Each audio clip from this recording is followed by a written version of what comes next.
गदा घेऊनी कोप करी वृषभ राहिला उडवणी.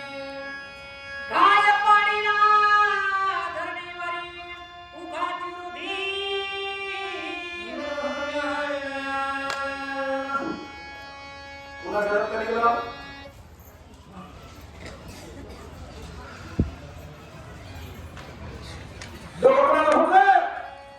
तुम्हाला कोर्टाने हा पैसा साक्ष द्या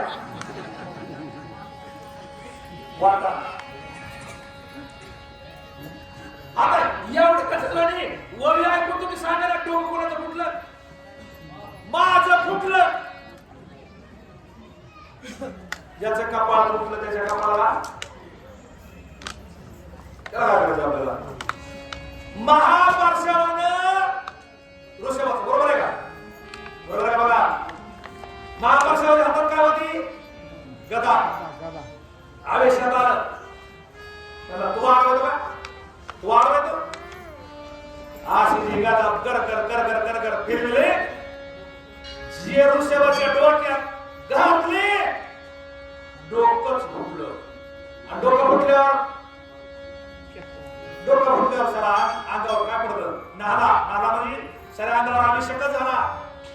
लाल जसं आपले मारुत्र्या कसे दिसते आपलेच नाही कोणाच्या गावातले काय काय ठिकाणचे तेल आले आहेत का नाही. काही ठिकाणी मारुत्र्याला तेल आहे.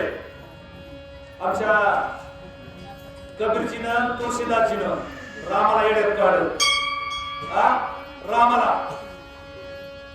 क्या कहूं श्री राम जी को सब हराम का खेल. रामाला येड समजले उदाहरण काय केलं क्या कहो राम जी को सब हराम का खेल. विभीषण को लंकारी हनुमान जी को तेल. काय दिलं अरे त्या विभीषणाला कुठंच भांडण केलं नाही कुठंच त्याला सोन्याचं नाव दिलं. महाराजांना गाव सोनियाचा जे काहीच युद्ध केलंय त्याला गाव सोन्याचा. आणि याला सगळे राक्षस मारले. सीतेचा स्वर आणला काय काय नाही केलं. जाळी काय नाही केलं. दुर्नागिरी तो लक्ष्मण काय नाही केलं सगळं केलं. आणि ह्याला काय दिलं शनिवारी तेल. देवाचा व्यासला नाही आहे देवाचंच नाव लिहितो बघा. धनवंता लागी सर्व मान्यता आहे जगी. गरीबाने किती मोठे काम करू द्या लोक गरीबाचं नाव घेणार नाही. आणि मोठ्याने नुसतं आपलं एकदा येऊन येडा करून जायचं लोक माणूस किंवा पंक्ती खेळला आणि कालपासून इथं स्वयंपाक करणार आहे. एखाद्याला वाहून गेले. आता मी रामायणातून महाभारतात जातो. आमच्या मारुतीने मोठा पर्वत आणला का कृष्णाने मोठा पर्वत उचलला. मारुतीने दुर्गाने पर्वत आणला आणि कृष्णाने 5व्या 6व्या वर्षी नुसती कणमुळे लावली. कशाला पर्वताला नुसती कणमुळे. आणि हजारो लाखो किलोमीटर पर्वत घेऊन आलं. गिरिधर कोणाला म्हणते गिरिधर म्हणजे पर्वत अंगावर घेणारा.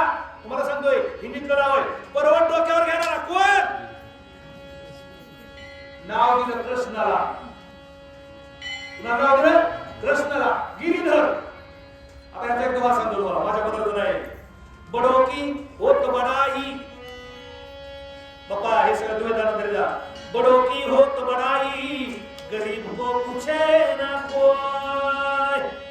हनुमान इतने गिरी उठाए उसको गिरिधर कहे ना कोई. कळलं असलं तर मुक्ती खा बरोबर.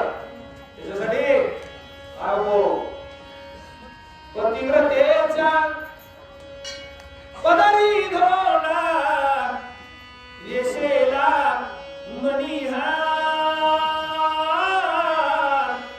अजब तुझे सरकार उद्धव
खुर्चीत पडलं, पाय बसला, आडवं पडलं.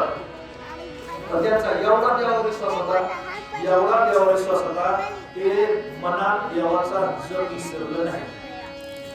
श्रीराम जय राम जय जय राम, श्रीराम जय राम जय जय राम, राम जय जय राम, श्रीराम जय राम जय जय राम. ओम श्रीराम जय राम जय जय राम, श्रीराम जय राम जय जय राम, श्रीराम जय राम जय जय राम, श्रीराम जय राम जय जय राम.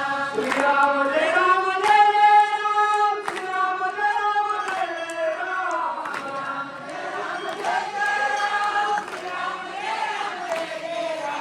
श्रीराम जय राम जय जय राम, श्रीराम जय राम जय जय राम. ओम श्रीराम जय राम जय जय राम, श्रीराम जय राम जय जय राम.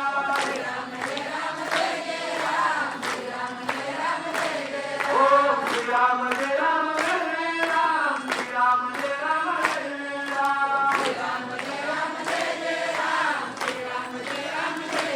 रामचंद्र अंतकाळी ज्याच्या नामाने मुखा तुका म्हणे सुखा अरे मरायला नाही मराय तरी सुद्धा देवाचं नाव घेतलं. काय झालं?